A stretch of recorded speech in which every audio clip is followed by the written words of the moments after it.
हे guys, hello नमस्कार and welcome back to culture box once again, जहां पे आप देख रहे हैं जम्मू कश्मीर सीरीज और हम दिखा रहे हैं आपको काफी सारे कश्मीर के कल्चर। तो अगर यार कल्चर की बात आ रही है तो कश्मीर हाट कैसे ना आए। तो कश्मीर हाट एक वो जगह है सेम लाइक दिल्ली हाट, जहाँ पे काफी सारे आर्टिसंस हैं, काफी सारे हैंडीक्राफ्ट और हैंडलूम के स्टॉल्स लगे और अभी यहाँ पे चल रहा है क्राफ्ट मेला।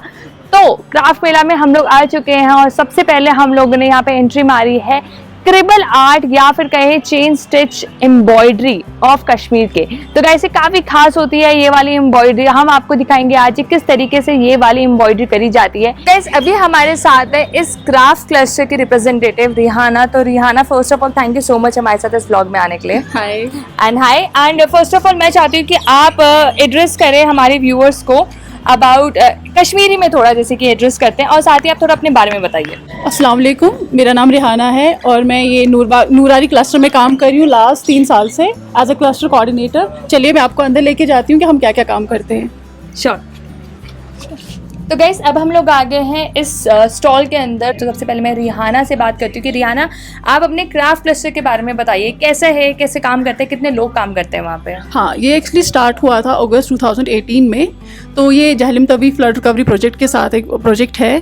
देन अभी हमारे साथ 600 आर्टिजन्स का हमने स्किल असेसमेंट किया है और उसके साथ साथ ही अभी हमारा ट्रेनिंग्स होती रहती है, लाइक प्रोडक्ट डेवलपमेंट वर्कशॉप्स होते हैं इनका हमारे साथ, जो मतलब बाकी ट्रेनिंग्स होती रहती है, मैनेजरल ट्रेनिंग्स होती है और हमारा स्किल अपग्रेडेशन होता है, इनका अपग्रेड रहता है, लाइक उसमें नए कलर्स, नए डिज़ाइंस, नया ट्रेंड, लाइक मार्केट को क्या चीज़ चाहिए वो सब कुछ दिखाते हैं हम इनको। हाँ, तो ये जो मैं काम कर रही हूँ बहुत लगभग 25 साल से कर रही हूँ। मैं ये शादी से पहले कर रही हूँ। तो ये जो काम है मेरे भाई ने मुझे सिखाया हुआ है। तो ये जो काम में है इसमें हमारे कुछ प्रोसेसेस रहते हैं। पहले जो चीज़ है, तो पहले हम इसमें जो डिज़ाइन आपके पास होंगे, जो ट्रेडिशनल डिज़ाइन हमारे पास होते हैं, उसका हम क्या करते हैं, जो हमारे पास नक्काशी एक पर्सन होता है जो उस डिज़ाइन को डेवलप करता है और उसके बाद में उसका ट्रेस पेपर्स बनते हैं और वो हमको ट्रेस करके ये मटेरियल दे देता है। और उसके बाद में जो हमारे जो वस्त्रकार जो हमें काम देते हैं, तो वो हमें कलर कॉम्बिनेशंस देते हैं, कलर स्कीम्स देते हैं और वो बोलते हैं कि इसको इस हिसाब से आप फॉलो करते जाओगे। तो अकॉर्डिंगली जो उन्होंने कलर स्कीम्स दिए होते हैं वो हम इसमें यूज़ करते हैं। एक छोटा सा एक अगर मोटिफ हम बनाते हैं देखने के लिए, तो उसमें हमें लगभग 1 घंटा लग जाता है जो हमारा काम होता है। और अकॉर्डिंगली अगर हमें एक पूरा प्रोडक्ट बनाना है, अगर सूट बनाना होगा तो उसमें 2-3 दिन लगते हैं जो इसमें प्रोसेस जाता है, क्योंकि छोटी छोटी स्टिचेस होते हैं और जो इसमें हमारा जो धागा यूज़ होता है वो रेयॉन थ्रेड यूज़ होता है। अभी हमारे साथ है यहाँ पे project manager of this craft cluster और हम इनसे बात करते हैं। फर्स्ट ऑफ ऑल मैम आपका नाम? मेरा नाम आलिया कुलसुम है और मैं बारामूला में रहती हूँ, कश्मीर से हूँ। अच्छा, तो ये बहुत ही स्वीट है by the way and she is helping us a lot to understand this craft more in a better way. तो मैं आलिया जी आपसे मैं पूछना चाहूँगी कि आप इस एम्ब्रॉयडरी के बारे में थोड़ा सा और हमारे को अवेयर कराइए। तो जो क्राफ्ट के बारे में अभी हम बात करते हैं उसको हम आरी एम्ब्रॉयडरी बोलते हैं, जो ये आरी से होता है, जिसको हम हुक भी बोलते हैं, ठीक है। तो इसमें जो हमारे इसमें टाइप्स रहते हैं, एक हमारा प्रिवल रहता है जो ऐसे दिखता है, जैसे आप इसमें देख सकते हो कि बैकग्राउंड खुला है, फैब्रिक भी दिखता है और आपका काम भी दिख रहा है। और दूसरा जो टाइप इसमें होता है उसको हम बोलते हैं चेन स्टिच।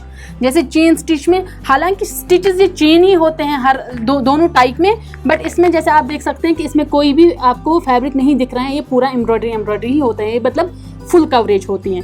आलिया जी आपने बहुत ही अच्छी तरीके से हमें समझाया इस क्रिवल आर्ट या फिर कहीं चेन स्टिच आर्ट के बारे में and literally I guess guys आपको ये बहुत अच्छे से समझ आया होगा। एंड अभी तक आपको हमारे ब्लॉग पसंद आया तो do hit the like button, share it with your friends and अगर आप चैनल पे न्यू हो do subscribe to the channel. और इसके बाद चलिए हम आलिया जी नेक्स्ट क्वेश्चन पे चलते हैं और आपसे पूछते हैं कि जैसे कि यार मार्केट में बहुत सारे हमारे पास हम देखते हैं कि मशीन मेड भी आ गई हैं चीजें, तो उस केस में कैसे हम एज अ कंज्यूमर आइडेंटिफाई करें कि ये मशीन मेड है या हैंडमेड है? क्योंकि हैंडमेड होगा तो डायरेक्टली आर्टिसन के पास जाएगा, मशीन मेड होगा तो कहीं ना कहीं आर्टिसन को भी प्रॉब्लम है।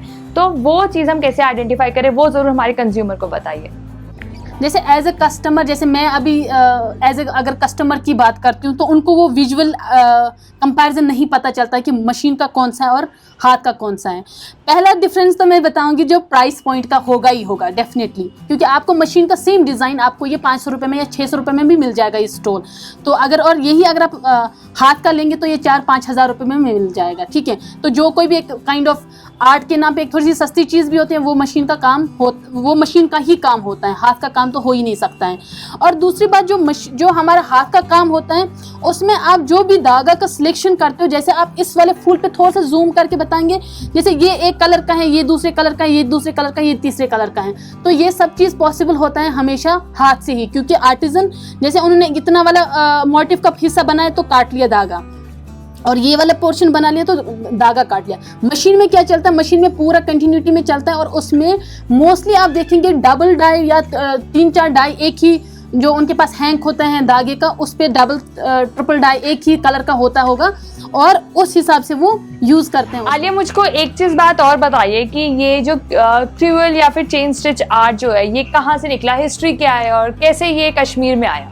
तो अगर हम हिस्ट्री की बात करते हैं, जो भी क्राफ्ट्स कश्मीर में आए हैं ऐसा माना जाता है तो वो शाह हमदान रज़ी अल्लाह ताला उन्होंने लाए हैं यहाँ पर, तो और फिर तब से यहाँ पे प्रैक्टिस होने लगे।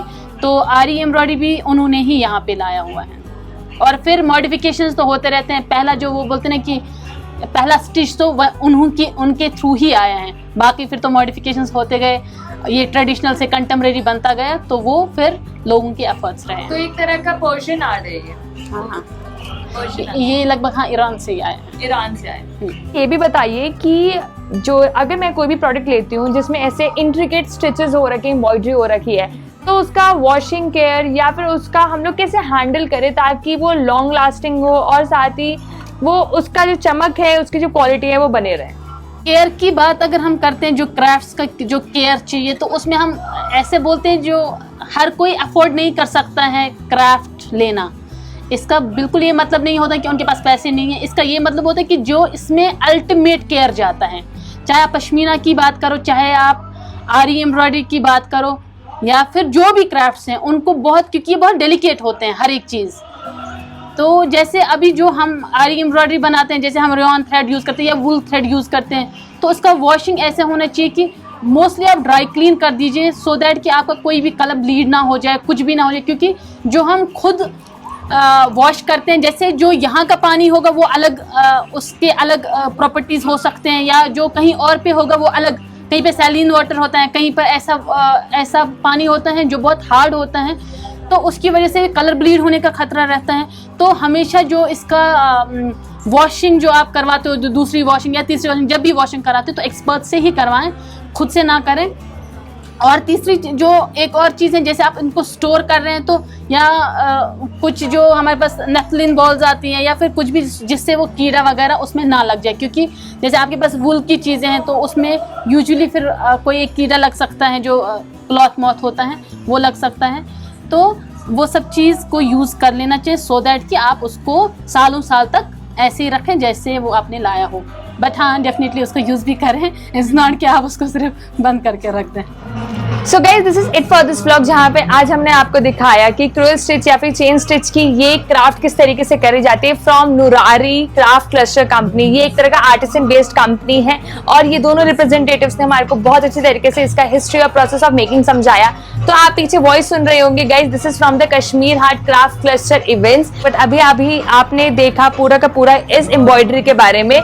साथ ही गाइज अपना फीडबैक भी हमें कमेंट बॉक्स में जरूर बताइए कि आपको ये व्लॉग कैसा लगा, and if you like this video then do hit the like button, share it with your friends and subscribe to our channel if you are new to it.